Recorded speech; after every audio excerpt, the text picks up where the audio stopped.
Hey Color Bees, I hope everybody's doing well. Welcome back to my channel.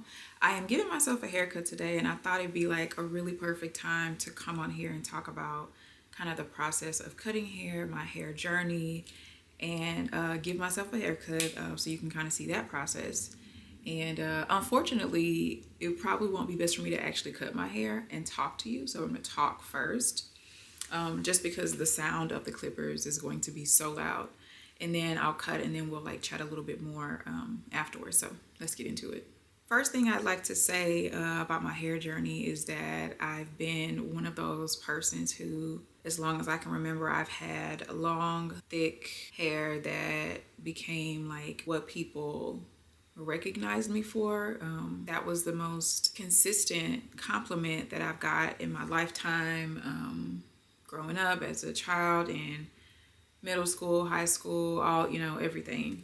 And what was pretty interesting about that is that I've always pretty much done my own hair. I go to a salon here and there for braids or, whatever, maybe like a little back to school something, but I've always maintained my own hair. So I was in charge of giving myself a trim and even giving myself relaxers when that was something that I used to do. But it's interesting how wrapped up our identities become in things that other people mention to us. And it's very easy to let that be what stands out in your mind when it comes to how you think about yourself. So rewinding or actually fast forwarding from that part of growing up with that type of hair, I go all through college, my hair is relaxed, I've colored my hair, I played around with different things, and I moved back home after graduation, and my sister sends me a YouTube video of a girl with natural hair who has like big chopped cut her hair. She shows her journey of what it was like to cut her hair, the process of growing her hair back and, styling, blah, blah, blah, just kind of everything in between. That's when the light bulb goes off for me because number one, I haven't seen my hair texture since I was a little girl. And I don't have like a ton of memories from being like super small. So I really don't remember what my hair texture was like. I've never seen myself as a child with an afro, like nothing like that. I don't have a ton of like pictures also as a toddler and stuff like that. So that's out of the picture for me as far as like even having a visual of what that might be like for me. I'm totally convinced that I'm going to go natural because I feel like, it's like when you learn something you didn't know. I felt so enlightened. I felt like I was about to be free. And like there was this whole other part of me that I was discovering. So I made a plan. At the time, my boyfriend, who's now my husband, at the time, he was working out of town. And I told him what I wanted to do. And luckily, he's just never been like the type of guy to care like what I'm doing with my hair. And I've just kind of always been one of those like fiery spirits that what I'm gonna do with my appearance is what I'm gonna do. And that's the choice. And so I'm very thankful for him being the way he is, because it made my process a lot easier and a lot less friction. I know sometimes it's a problem in relationships when men have a certain attachment to how their significant other chooses to wear their hair, like long, short, or like I've heard a lot of times, oh, he likes my hair when it's short, or he likes my hair when it's long. And it's like, that's great, but he's gonna have to get to a point where he can like your hair however you choose to wear your hair. I made this plan. I said, when you get back in town, and it was literally the first day he got back in town, I said, I'm going to set up an appointment at a salon, and I'm going to get my hair cut. And my intention is to big chop, but I'm going to a salon just in case I freak out and like have a moment of panic. I can get my hair cut into like some sort of style or whatever. That was what I was thinking. So I got there, really nice gentleman. His name was Victor. He was an older black gentleman. He started cutting my hair and he was like, how are you feeling? Everything okay? I'm thankful for his care during that process because he checked in with me so often. He didn't just go like hacking because he never, it's like you never know when somebody's going to change their mind, right? So he's cutting my hair and he gets pretty close and he's like, this is kind of that point where either it's going to be cut into a style or I can go ahead and just finish, cutting it all off for you. I said, I'm feeling good. Go ahead and cut it all off. Just let me go back just one moment. Even before I decided to big chop, I was like, I'll transition a little bit just because I hadn't even begun to imagine myself with short hair because I've never, experienced it. And I tried for like a month, I think a month and a half, not long, to let my roots grow out just a little bit because I was like, I don't know if I want to be completely bald. I want to have like a little something. So that did not last long. I probably washed my hair like 3 or 4 times and was like, oh my gosh, like just trying to keep up with the roots while having the rest of your hair relaxed. I quickly figured out that those two different textures of like having a natural hair and then having like a relaxed hair, that wasn't going to work for me. They really needed 2 different things. I was not about to sit around and baby my relaxed hair when it really wasn't what I want. And what I was doing was acting on fear and being like, well, let me see if I can keep some length. After I figured that out, that's when I decided, let me go ahead and just schedule an appointment, get it cut, blah, blah, blah. He cuts it down. He cuts it in this like teeny tiny baby fro just to leave like whatever natural roots I had. And honestly, it was like me trying to hang on to something because I really need to just cut it down. It really wasn't that much new growth. And some of the ends of the hair was still there and it was a little bit straight, which did not add to the look. It didn't make it look good. What it did was make it look like I was hanging on to any type of length I could get, right? As time went on, I got another haircut and I just had it trimmed down some more until all of those straight, relaxed ends were gone. And that's when I really started my natural hair journey.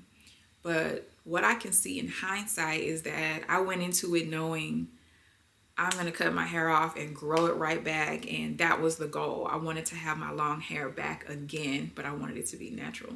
So that's a whole nother mindset in itself because what happened was and this was at the time where I was unmarried. I had no kids. I had so much free time, like an insane amount of free time. Now that I think about how full my days can be now. To just focus on whatever I needed to do with work and basically with my hair. My time was my time. So I spent a lot of times on weekends, deep conditioning, washing, doing all the things, styling my hair. And now that I think about it, I over manipulated my hair because even though you're going natural, there's still some times, or I can speak for myself, for me, there was some grasping at trying to achieve a certain look, a certain texture, a certain fro type. And so there was a lot of two-strand twists. There was all the different styles. Like I styled my natural hair in so many ways. And because I was having, because I had nothing but time, I changed my hairstyle like every week or every 2 weeks. Every time I did a deep condition, I would give myself a different style. And this was all like with no heat basically. So my hair was growing, it was flourishing. It was a great time to have natural hair, but I didn't realize how much I was still doing to manipulate what my hair looked like. I got to a point where I got really bored with my hair. And that's when I got to cutting at it again and using color and stuff like that. I shaved at one point one side of my hair. Then I shaved the other side and the rest was still natural. And I wore it like that for a really long time. And then when I was like feeling like I've done everything that I need to do with my hair and I feel like I'm ready to part with it, that's when I cut it again. The second time, it was a different process because I wasn't trying to discover or hold on to anything. It was like, I know what this is about. I know what this feels like. I'm going to just go ahead and cut this off and be done with it and enjoy my free time. So I rocked a short fade for a long time. I had waves. I colored my hair a lot. I did a lot of different things before I eventually started to grow my hair back. And the second time growing my hair back was a lot different. It was a lot more low-key. I had a lot more freedom that I was willing to actually express. I just kind of let my hair do what it was going to do.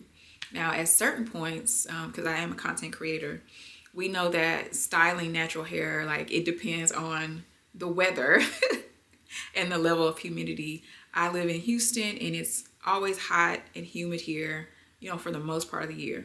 So there were times when I dabbled in curly hair extensions so that I could maintain a certain look for my hair while I was shooting content. I even had fun with like some colorful clip-ins.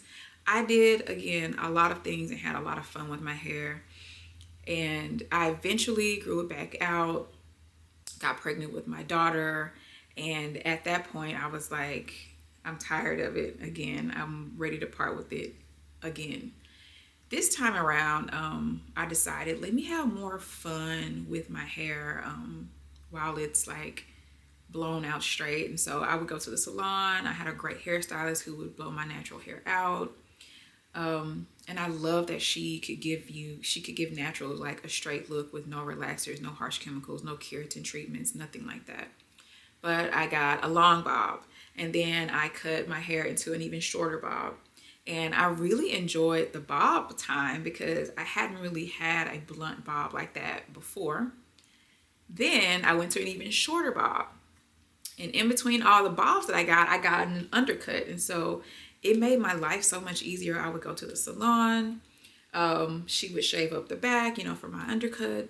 And I had less hair to deal with because there was nothing in the back.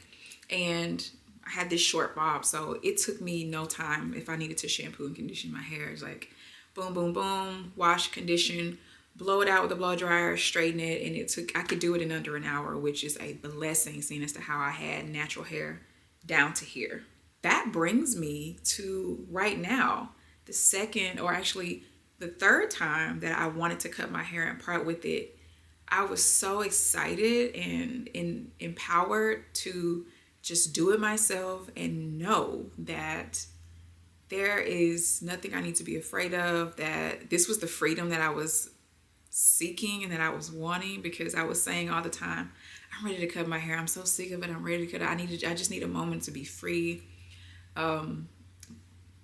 Going back just a little bit, my daughter was born in 2020. And so, we were trapped in the house for quite some time with a newborn. And I was still teaching elementary school virtually at the time, and just feeling like I didn't have enough time to begin with. And then adding in the hair, the long natural hair that I needed to tend to. So here we are.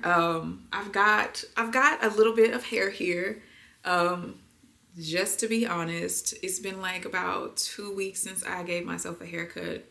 And I was trying to see like if I was ready to grow it back even a little bit, maybe like get some waves, brush my hair, all that kind of stuff. And here on day 2, the answer to that is no. I really enjoy the look, first of all, of having a completely shaven head. And I love it even after like 2 or 3 days when it barely starts to grow back and you get like that little like shadow. I really love that look. And I love the zero maintenance of this hair. Zero as it compares to other things I've had to do to maintain my hair. With cutting my hair completely close to my scalp, the only thing I have to do is wash and maintain my scalp health. That's it. I can get my hair wet every night in the shower. I can get wet from head to toe. And oh my gosh, women who don't get fully soaked, fully drenched, you may not know the beauty and the glory of what that feels like, but oh my goodness, it feels like a baptism every single time. You just kind of feel like so refreshed and so renewed in a very different way than just getting your hair washed at the salon and then like, obviously showering and not getting your hair wet, but washing every single part of you except for your hair. It's just a totally different experience, and it's one that I value so deeply. And so I love being able to experience that all the time. Here we go. I'm going to go ahead and buzz my hair off and take you through the process of what it's like to care for my buzzed hair or my bald hair. I don't know, however you want to describe it.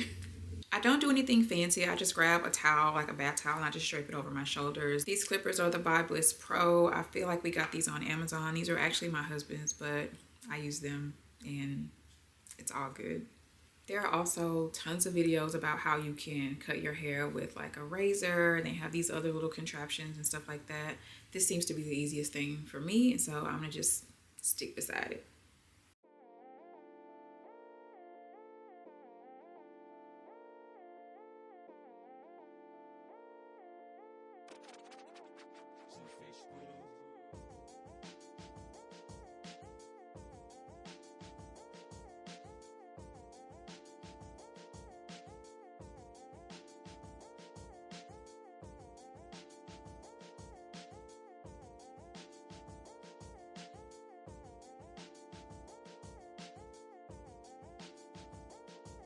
My hair is all shaven off. What I'm gonna do now is give it a good wash, give my scalp a good wash, because you can see my scalp is very dry. I've always had dry scalp. Never had any issues with growing my hair, but my scalp has always been chronically dry. So give it a good wash. I have some scalp care products that I've been using that I like, and then I'll be good to go. And I'm also gonna use some Skin Tight on the nape of my neck where you can get those little like ingrown hairs. I'm gonna use some Skin Tight there. It's my husband's, but I'm using his stuff. And just put it around here and around the front so that you don't get those little bumps.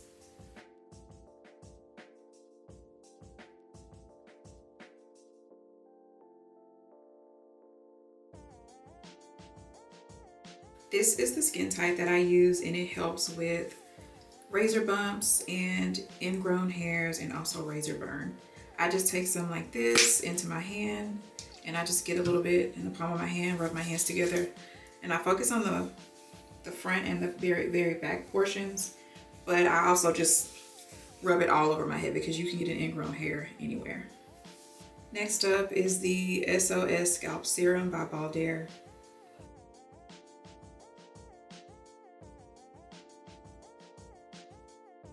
After that, I use the Daily Scalp Butter. As you can see, I use this all the time. I'm running out.